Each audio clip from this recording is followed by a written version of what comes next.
우리나라에서 제주도 다음으로 큰 섬 거제도. 경남 거제시 하청면 실전리에 사는 42세 김씨는 평소와 마찬가지로 바닷가 방파제 부근에 미리 설치해둔 통밭을 보러 이른 아침 6시 30분 집을 나섰습니다. 그런데 부디업 인적이 드문 매립지 그 갈대밭에 뭔가 이상한 형체를 목격하게 됩니다. 하늘을 보고 누워 있었으며 한눈에 보기에도 매우 심각하게 훼손된 여성 사체였습니다. 17년 전 거제도에서 발생한 미제 사건. 범인은 누구일까요? 토요 사건 팩트 거제 장무면 다방종업원 살인사건 편입니다.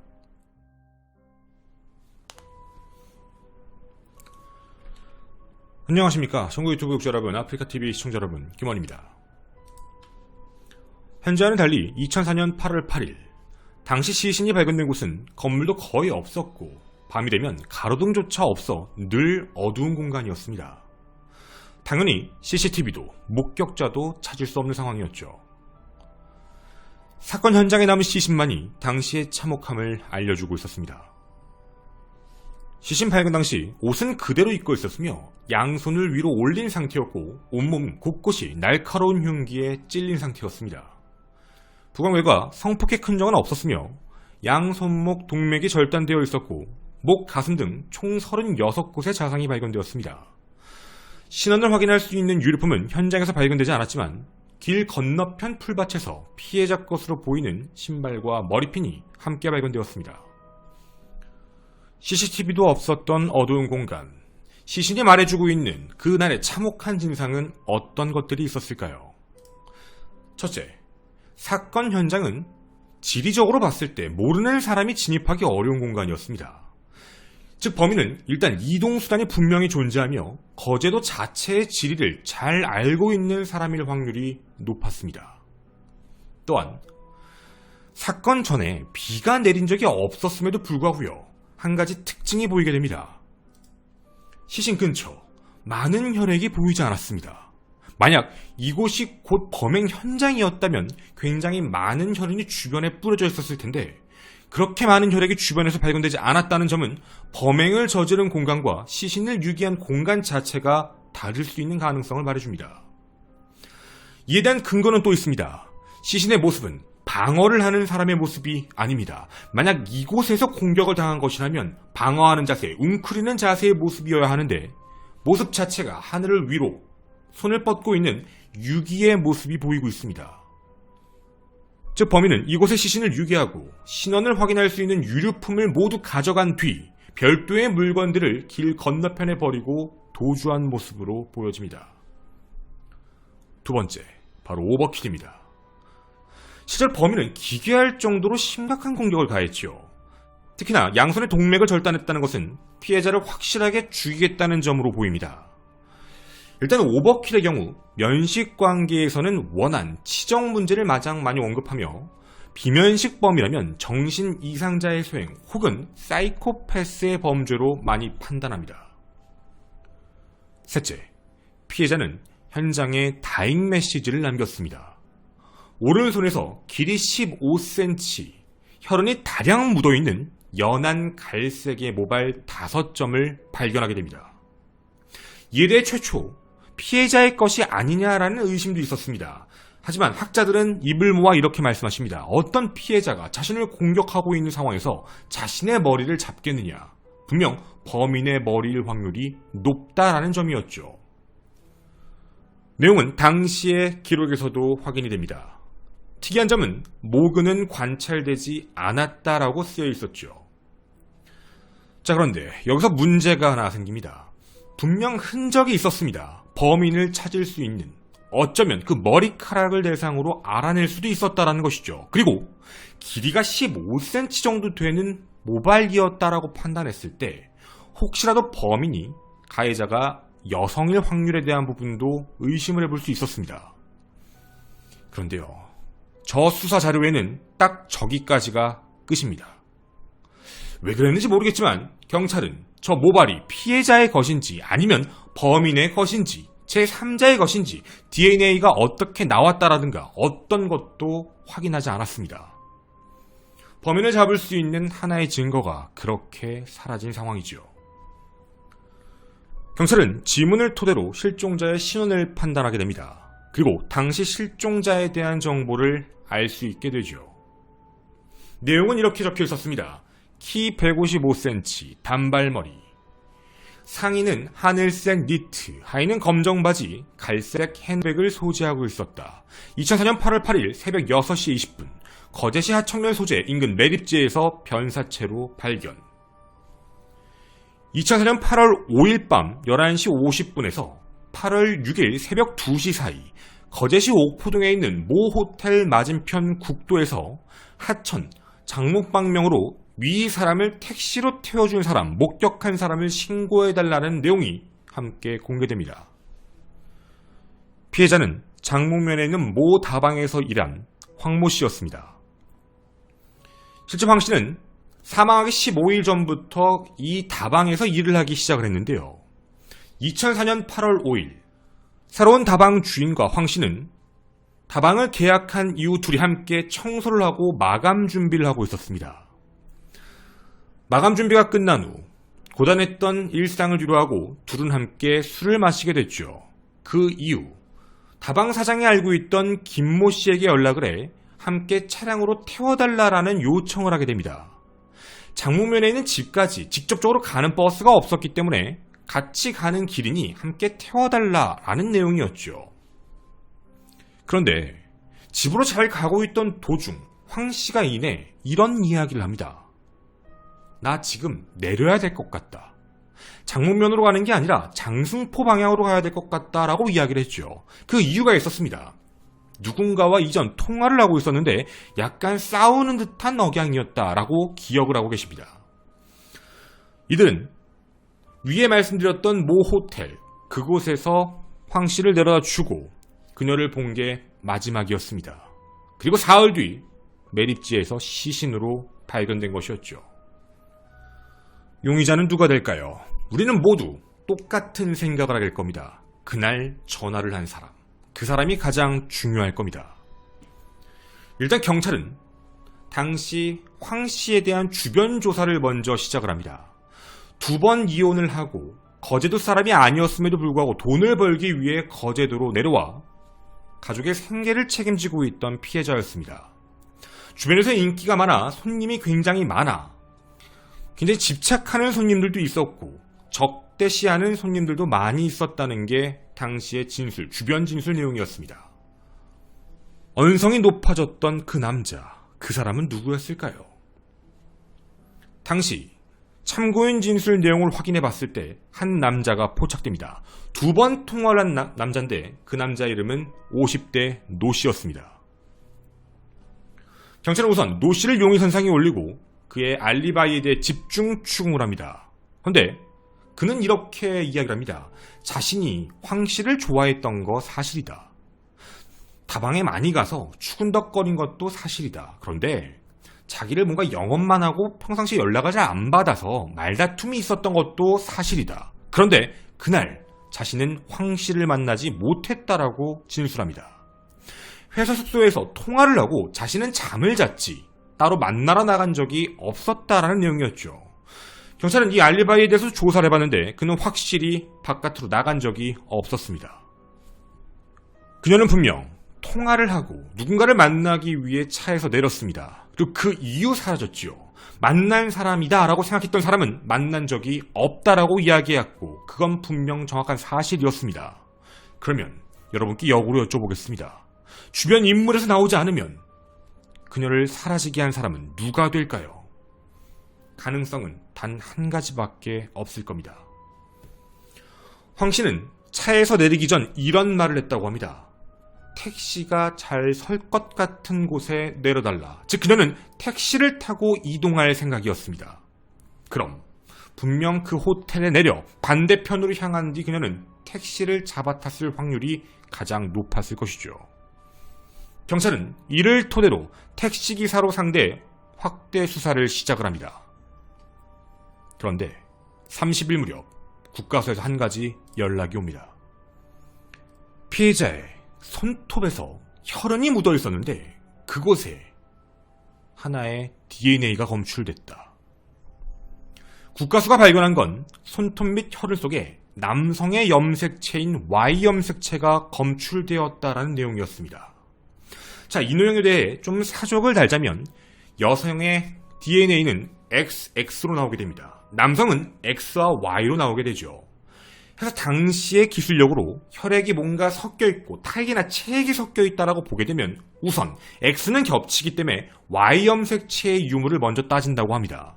그런데 Y 염색체가 돌연 보이게 됐던 것이죠. 그러면 분명 남성과 어떤 접촉이 있었고 특히 손톱 밑이라면 저항흔일 확률이 강합니다. 저항을 하며 상대방의 표피를 긁었거나 이러면서 남는 염색체일 확률이 높죠. 즉 범인의 것일 확률이 매우 높아지는 상황이었습니다. Y 염색체를 확보한 경찰은 주변 인물 포함 및 거제도에 있는 당일에 영업을 한 택시기사 모두 합쳐 500명의 타액을 모두 채취해 유전자 대조감식에 들어갑니다. 그렇게 시간은 2달이 흐르지요. 그리고 일치하는 한 사람이 등장합니다. 10월 4일 그를 긴급 체포해 구속시키고 10월 12일 강도 살인 혐의로 검찰에 송치시킵니다. 그 남자는 36세 김씨였습니다. 그는 택시기사였고 당일에도 운전을 한 기록이 있는 택시기사였죠. 손톱 Y 염색체가 그 500명 중 유일하게 일치한 사람이었습니다. 그뿐만이 아닙니다. 그의 오른쪽 팔목에는 치아에 물린 치흔이 있었습니다. 이에 대해 경찰은 이렇게 판단합니다. 피해자와 어떤 문제가 생겼고 피해자의 금품을 같이하려고 하자 피해자가 오른팔을 물었고 그거에 대해 홧김에 준비했던 흉기로 피해자를 무참히 살해한 것이다. 그리고 시신을 유기하고 떠난 것이다 라고 판단한 것이죠. 그리고 범행의 이유에 대해서도 돈 문제라고 아예 대놓고 명시를 했습니다. 검찰이 공수한 내용, 바로 돈 40만 원을 빼앗기 위해서였죠. 이유가 있었습니다. 당시 김 씨는 개인 택시가 아닌 회사 택시를 운행 중이었는데 사건 발생 2달 전 오토바이와 접촉 사고가 있었습니다. 오토바이 기사가 계속적으로 합의금을 요구했고 그 합의금 35만 원 때문에 스트레스를 받고 있다가 갑자기 눈앞에서 현금이 많이 있는 피해자를 보게 됐고 결국 살인을 저질렀다라는 내용이었죠. 당시 자체적인 빚도 약 7천만 원이 있었다라는 것도 확인이 됩니다. 즉 생활고의 문제로 이런 범행을 저질렀다라는 내용이었죠. 하지만 김 씨는 끝까지 혐의를 부인합니다. 자신은 죽인 적 없다. 그 사람을 태운 적도, 태운 기억도 없다. 또한 살해한 기억은 더더욱이 없다. 라는 내용이었죠. 그렇게 사건은 검찰로 송치, 검찰은 강도 살인 혐의로 그를 기소합니다. 구형은 사형이었습니다. 매우 처참하고 끔찍하게 피해자를 살해했으며 전혀 반성하는 태도가 없다라는 점이었죠. 1심의 판단은 이러했습니다. 분명 가해자는 남성이다. 그리고 거제도 안에 있는 남성들의 정보에서 Y 염색체가 동일하다는 걸 찾았다. 즉, 이 모든 내용을 봤을 때 법원의 증명력은 인정된다라고 판단합니다. 그리고 이렇게 내용을 이야기합니다. 피고인이 범행을 부인하고 있지만 피해자 손톱에서 채취한 혈흔에서 성염색체 유전자형 11개가 모두 피고인 김씨의 침에서 검출된 것과 일치하므로 감식 결과의 증거 가치를 배척하기가 어렵다. 당시 사업 실패로 7천만 원의 빚이 있는 등 경제적 어려움을 겪고 있었고 수사기관에서는 진술을 거부한 데다 범행 시각으로 추정되는 8월 5일 오후 11시 45분부터 다음날 1시까지의 행적을 명확히 밝히지 못하는 점 등을 미루어 유죄로 인정된다. 1심 판단은 바로 무기징역이었습니다.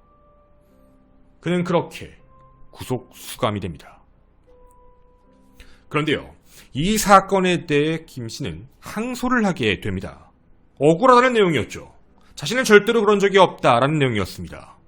그리고 그 이후 열린 항소심 재판에선 무죄 판결이 나옵니다. 이후 대법원까지 그에게 무죄 판결을 내리게 됩니다. 무죄의 이유가 있었습니다. 바로 Y 염색체에 대한 증거 능력이 없다라는 게 이유였죠. 아니, 1심에서는 Y 염색체의 증거 능력이 된다며 라고 해놓고 항소심은 전혀 정반대의 내용을 얘기하고 있습니다. 염색체 DNA를 인정할 수 없다, 증거 능력이 떨어진다라는 내용이었죠. 정말 이상한 내용입니다. 그 이유가 있었습니다. 현재 우리가 알고 있는 DNA 증거로 따지는 부분은 XY 염색체를 모두 다 염기 서열을 나타내 매칭을 시키면서 하는 부분입니다. 하지만 Y 염색체에 대한 문제가 하나 있습니다. Y 염색체는 남자, 즉 부계로 계속 되물림받아 내려오는 염색체, 남성만이 갖고 있습니다. 어떤 뜻으로 말씀을 드리는 거냐면, 나는 우리의 아버지와 Y 염색체가 같습니다. 그리고 할아버지와 Y 염색체가 같습니다. 증조 할아버지와도 같고 고조 할아버지와도 Y 염색체가 같습니다. 그럼 역으로 얘기하면 나의 삼촌, 나의 삼촌의 아들도, 즉 친인척 범주까지 모두 넓히게 되면 같은 부계에서 나온 Y 염색체는 동일하게 판단된다는 내용이죠. 즉 Y 염색체가 같다고 동일 인물이다라고 판단할 수가 없다라는 내용입니다. 이에 대해 이렇게 판단을 합니다. Y 염색체는 11개가 아니다. 총 25개가 있는데 11개가 같다라면 나머지도 다를 수 있다. 그걸 판단하지 않았다는 점. 또 하나, 2004년 외국인 데이터베이스에 축된 26,654명. 거기에 김씨의 Y 유전자를 갖다 넣어봤더니 같은 사람이 4명 나옵니다. 물론 11개가 같은 게 아니고요. 7개의 유전자가 같은 사람이 4명이 나옵니다. 그리고 그중 8개가 같은 사람이 무려 1명이 나타나게 됩니다. 외국인인데요. 해서 한국 남자 중 특히 한국 계열 김의 김씨라고 합니다. 김의 김씨들 모아놓고 봤을 때 현재 피고인 김씨의 Y 염색체와 동일하게 판단되는 사람은 김씨만이 아닐 수도 있다라는 예외의 경우 때문이었죠. 그리고 뿐만 아니라 이런 내용도 있었습니다. Y 염색체가 틀렸기 때문에 무조건 범인이 아니다라는 내용이 아니었습니다. 그것도 되게 애매한데 문제는 이 Y 염색체에 대해서 증거 능력이 부족하다라는 부분입니다. 첫째, 거제 시내 택시기사가 범인이다라는 결론이 있다면 그는 범인이 맞다라고 재판부가 판단합니다. 어떤 뜻이냐면 피해자가 정말 당일 거제 시내에 택시를 탄 게 맞느냐라는 질문을 던진 겁니다. 만약 제3자의 차를 탔거나 아니면 다른 지역의 택시를 탔거나 이런 경우들을 완벽하게 배제시킬 수가 없었습니다. 피해자가 정확하게 당시에 택시를 탔다 라고 얘기하면 그 택시기사 중엔 단 1명밖에 없으니 그가 범인이다라고 얘기할 수 있겠지만 택시가 명확하게 확인되지 않아 뒷받침 증거가 될 수 없다라는 내용이었죠. 내용은 더 있습니다.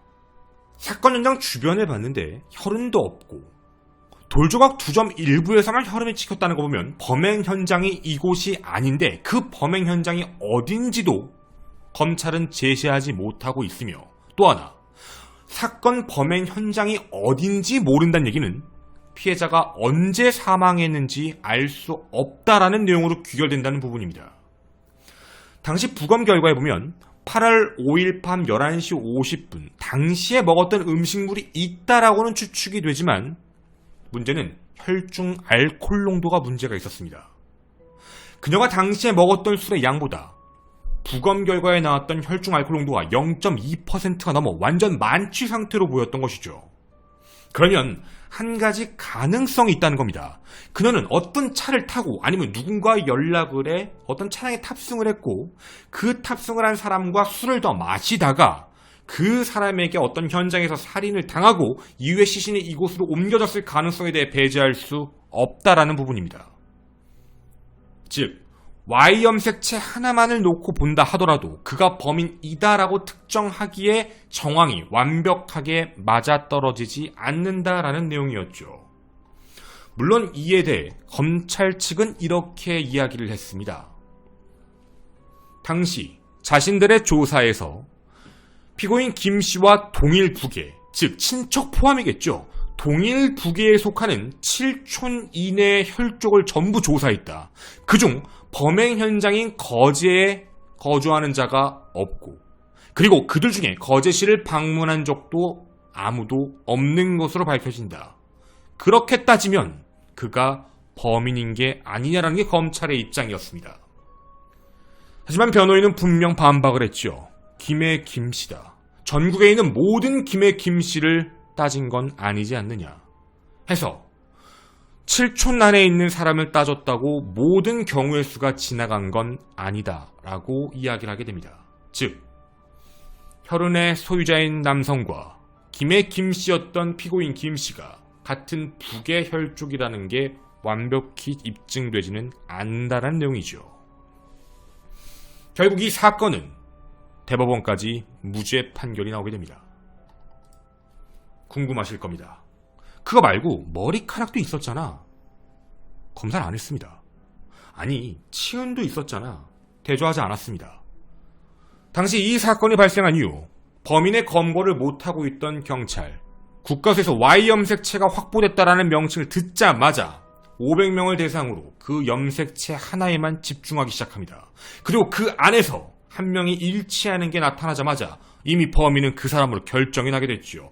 모두 그 사람에게 내용을 매칭시켰던 내용이었습니다. 그리고 결국 이 사건이 이상하게 꼬이게 된 계기였죠. 피고인이었던 김씨 측은 또 하나의 쐐기를 받게 됩니다. 그 김씨가 범인이 아닌 증거는 더 있다. 사건 현장의 미스터리였죠. 당시 피고인 김씨가 만약 이런 범죄를 저질렀다면 나타나 있는 타코민터가 이상하게 찍힌 것이다 라는 내용이었습니다. 어떤 뜻이었냐면 당시 타코미터 기록입니다. 김씨가 이동했던 동선과 관련되어 있는 문제인데요. 김씨는 그날따라 일찍 산업금을 채우고 그 이후 시간을 조금 보내고 있었던 것으로 타코미터 기록이 확인됩니다. 빈 택시였습니다. 그리고 어딘가의 이동 기록들도 확인이 됐는데 약 1시경 사람을 태웠던 게 확인이 되었죠. 그럼 여기서 한 가지 문제가 생기게 됩니다. 피해자를 마주할 수 있었던 곳은 바로 이쪽 방향입니다. 근데 빈 택시가 왜 이쪽 방향으로 가느냐라는 문제가 첫 번째였죠. 이유는 당시 시내는 이쪽 방향, 사람을 태울 목적이었으면 시내 방향으로 갈 거지 그렇게 사람이 없는 곳을 굳이 향해 갈 필요가 없었을 것. 이게 첫 번째 이유였습니다. 두 번째 이유는 만약 김씨가 이곳으로 이동해 살인을 저지른 뒤 시신을 유기시키고 1시경에 다시 돌아와 사람을 태우게 됐을 때 범죄에 남는 시간은 단 40분만 남게 됩니다. 40분의 시간 편차를 어떻게 설명해야 될까요? 사람을 죽이고 현장을 전부 청소하고 그리고 그 차량 안에 있는 모든 피를 닦아내고 나중에 혈액검사에서도 나타나지 않는 상태까지 되어야만 합니다. 그런 상태라면 과연 40분 내에 가능할까라는 문제가 귀결됐죠. 그런데 말이죠. 이에 대해서 당시 수사했던 경찰은 이런 이야기를 합니다. 사망 추정 시간이 명확하지 않다는 점. 만약 당시의 40분의 일정이 아니라 다른 시간의 일정이었다면 그 이후의 시간이 더 남아 있었다면 그렇다면 가능한 게 아니냐라는 다시 물음을 던집니다. 여러분은 지금 이 이야기를 들으시면 뭐라고 얘기해도 다시 답변을 하고 이게 이상하다고 얘기해도 답변을 한 굉장히 어렵고 복잡한 사건일 겁니다. 그 이유는 당시의 초동수사에 대한 문제점을 많이 지목하고 있는 상황이죠. 당시의 범인은 누구일까요? 그리고 범인은 정말 김의 김씨를 가진 제3자인 걸까요? 아니면 경찰이 지목했던 김씨였던 걸까요? 저는 토요사건 팩트의 김원이었습니다. 감사합니다. 지금 들어보셔서 아시겠지만 사건이 좀 많이 복잡하죠. 굉장히 많이 복잡한 내용입니다. 그러니까 여기서 얘기하는 거랑 여기서 얘기하는 게 어떤 뜻이다라는 것도 좀 어느 정도 이해를 하고 이 사건이 왜 무죄가 나왔지? 라는 부분에 대해서도 어느 정도 납득이 되실 거고, 정말 무죄가 맞아라고 판단하시는 분들도 있을 거고, 아마 사람들마다 생각이 다 다를 것 같아요. 근데 이게 그러니까 초동수사에 대한 문제점이 왜 지목이 될 수밖에 없냐면, 기본적으로 이걸 알아내야 돼요. 시신이 발견이 되면 시신이 어디서, 그러니까 어디서 발견된 건지, 그러니까 어디서 피해가 일어났는지를 찾아야 돼요. 근데 피해자가 공격을 당한 범주를 보면 진짜 무차별적 공격이거든요. 혈흔이 어마어마하게 나왔을 거라고 유출하고 있어요. 왜냐면 시신이 유기되고 나서도 혈액량이 많이 나오지 않았다는 걸 보면 이미 어떤 범죄 장소에서 혈흔이 많이 나온 상태거든요. 그 장소가 어딘지는 모르겠지만 상당량의 혈액이 나왔을 거고, 그리고 범인도, 그 현장도 많은 혈액이 묻었을 것이라고 추측이 되고 있는데, 그 현장 자체에 대해서 찾아내질 못한 거예요. 나중에 김 씨가 용의선상에 이제 올랐잖아요. 2달 만에 검거했잖아요. 2달 만에 검거하고 그의 차량, 그가 탔던 차량이랑 집이랑 모두 다 찾아봐요. 범행 도구도 못 찾았고요. 그리고 차량 내에서도 옷에서도 어디서도 혈액 반응이 나타나지 않았어요. 그러니까 혈흔 흔적을 못 찾은 거예요. 결론적으로 말씀드리면. 근데도 검찰이 넘어간 거죠. 송치가 된 건데, 이 부분에 대해서 송치가 됐던 이유가 2달이 지났다라는 문제였어요. 이미 시간이 2달이 지나서 없어졌을 수도 있다라는 내용인 건데, 문제는 어쨌든 혈액이 안 나왔잖아요. 근데 이때 검찰이 정확하게 얘기를 못한 게, 사망에 이르게 한 장소가 택시다라고 얘기를 해버리면 좀 이상해져요. 택시면 분명히 혈액이 나와야 되는데 안 나와버리면 그걸 어떻게 닦아요. 버리고 미세하게 어디든 나오게 돼요. 뭐 예를 들면 시트 안쪽, 아니면 우리가 얘기한 그 박음질 있는 곳, 이런 데 있잖아요. 무조건 나올 수밖에 없어요. 그게 차가 폐차가 되는 게 아닌 이상은 무조건 나와야 되거든요. 근데 그게 아예 안 나왔다는 건 당시 김 씨가 탔던 차량에서는 혈액이 없었던 거예요. 아예. 우리가 그렇게 봐야 되는 게 맞는 거거든요. 어디 트렁크던 어디든 안 나왔다고 보면 없는 거니까. 그렇게 보는 건데, 그렇고 놓고 따지면 이제 경찰이 제시한 대로 자신의 7촌 안에 있는 부계의 친척들까지 전부 조사를 해봤다. 근데 아니더라. 나온 사람이 없다더라 라고 해서, 거제로 온 사람이 없다라고 얘기를 해서 결론을 이제 그렇게 귀결시킨 거죠. 그러면 이때 당시에 결론을 하나밖에 내릴 수가 없어요.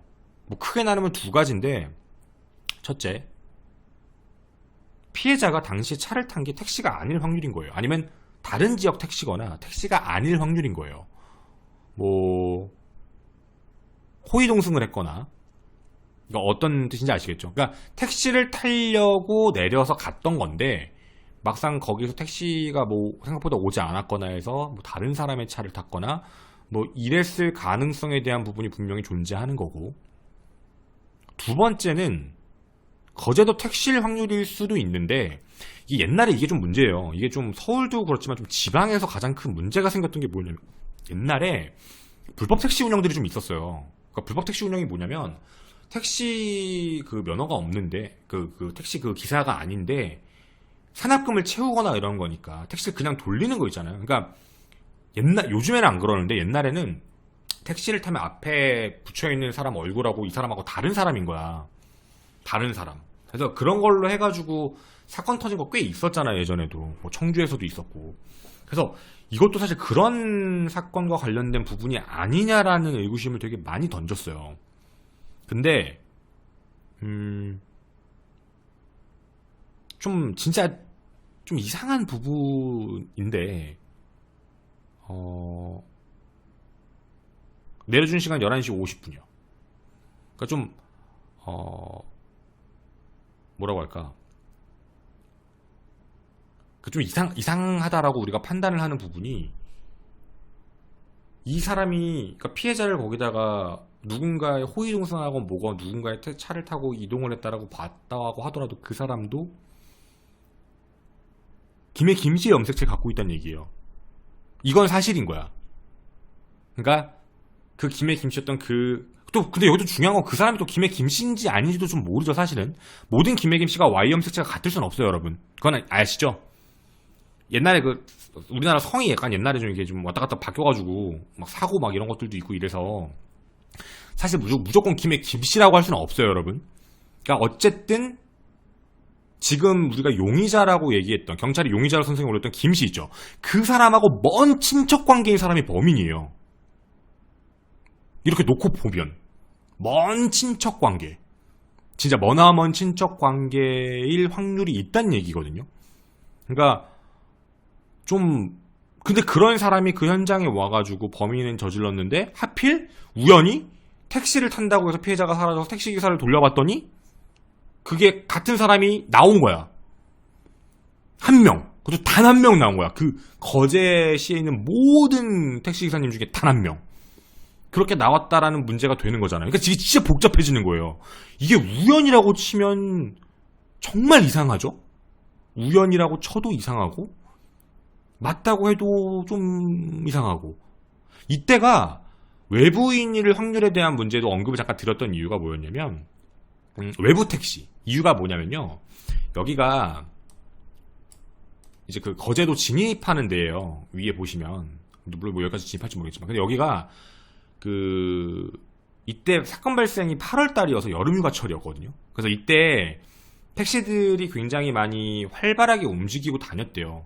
당일날 평균적으로 운 좋으면 사입금, 그러니까 매출이죠. 택시 매출이 하루에 막 4, 50만원씩 나오고 있었다고 하더라고. 진짜 많이 벌면. 그러니까 4, 50만원씩 나왔던 때라서 장거리도 좀 있었고. 그리고 거제가 좀 커요, 생각보다. 거제가 좀 작다고 생각하시는 분들이 많은데, 제주도 다음으로 큰 섬이거든요, 우리나라에서. 그래서 거기도 끝에서 끝으로 가려면 꽤 오래 걸려요. 그 거제도 사시는 분들은 다 아실 테지만, 여행 가보신 분들 다 아실 거예요. 진짜 거제도는 거제대교 진입해가지고 들어와서 거제도 밑에까지 내려가는데도 차 끌고 가면 꽤 오래 걸리거든요. 그러니까 그만큼 거리가 꽤 있어요, 거기가. 그래서 이 안에서 있는 거라, 이 안에서 발생됐다면 사실 택시 기사가 택시를 탔다라는 게 명확하다라고 얘기하면 범인일 확률이 너무 높죠. 거의 뭐 99.9%로 가겠지만 그걸 일단 입증도 못했고, 택시를 탔다는 것, 택시를 타지 않았다면 제3자일 확률에 대해서 배제를 할 수 없다는 것, 그리고 사망시간 추적이 명확하지 않다는 점, 이런 면인 건데, 이 사건에 대해서 참, 그래서 이 사건 이후로 DNA 증거가 무조건 직접적 증거가 된다라는 거에 대해서, 그러니까 DNA만 있으면 범인이다라는 게 아니다라는 판례가 된 거예요. 그러니까 뭔 소리냐면, 어떤 살인사건 현장에 어떤 사람의 DNA가 발견이 됐다고 그 사람을 그거 하나 가지고 범인으로 유죄 판결 낼 수 없다예요. 내리려면 그 기타 증거들도 몇 개 붙어야 된다예요. 무조건 그 사람이 거기 있었다라는 기타 증거들. 그러니까 예를 들어서 어떤 사건 현장에, 살인사건 현장에 A라는 사람의 DNA가 검출됐어요. 피해자한테. 그러면 거기 범인이겠지? 근데서 그 사람을 잡아봤는데 그 사람의 알리바이가 너무 명확해. 누가 보더라도 명확해. 이건 뭐 거의 빼박 힌트 완벽해요. 이랬을 때 이 사람한테 유죄 판결을 내릴 수 없다예요. DNA가 명확하다 하더라도. 이유는 DNA가 어디서 교차해서 우연히 묻었을 가능성, 혹은 범인이 일부러 수사에 혼선을 주기 위해 DNA 같은 침 같은 걸 묻혀서 왔을 가능성, 뭐 이런 것들 때문에 실질적으로는 DNA만 가지고 100% 그냥 다른 거 다 필요 없고 너는 무조건 유죄야라고 내릴 수 없다라는 거거든요. 그러니까 정황 증거들이 함께 맞아야 된다라는 얘기가 여기서 나왔던 내용이에요. 그래서 여러분한테 이 사건에 대해서 이렇게 전해드렸습니다. 아마 제일 궁금하신 것도 그걸 거예요. 이거 재수사 안 될까?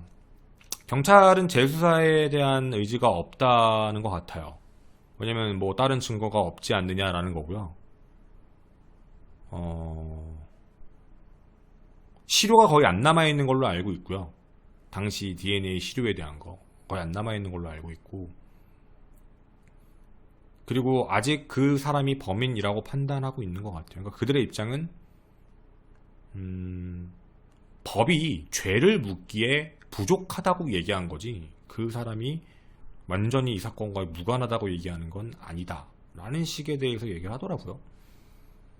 근데 저도 사건에 대한 내용을 보면서 이게, 그러니까 어느 쪽에 대한 답을 제가 드릴 수는 없어요. 이게 그냥 저의 뒷이야기니까 그냥 편하게 얘기를 할게요. 이게 억울하게 지금 현재 무죄니까 김씨가, 김씨한테 맞춰서 300일의 관점으로 김씨의 입장, 그 김씨의 상황들을 보면 진짜 되게 이상해요. 뭐야?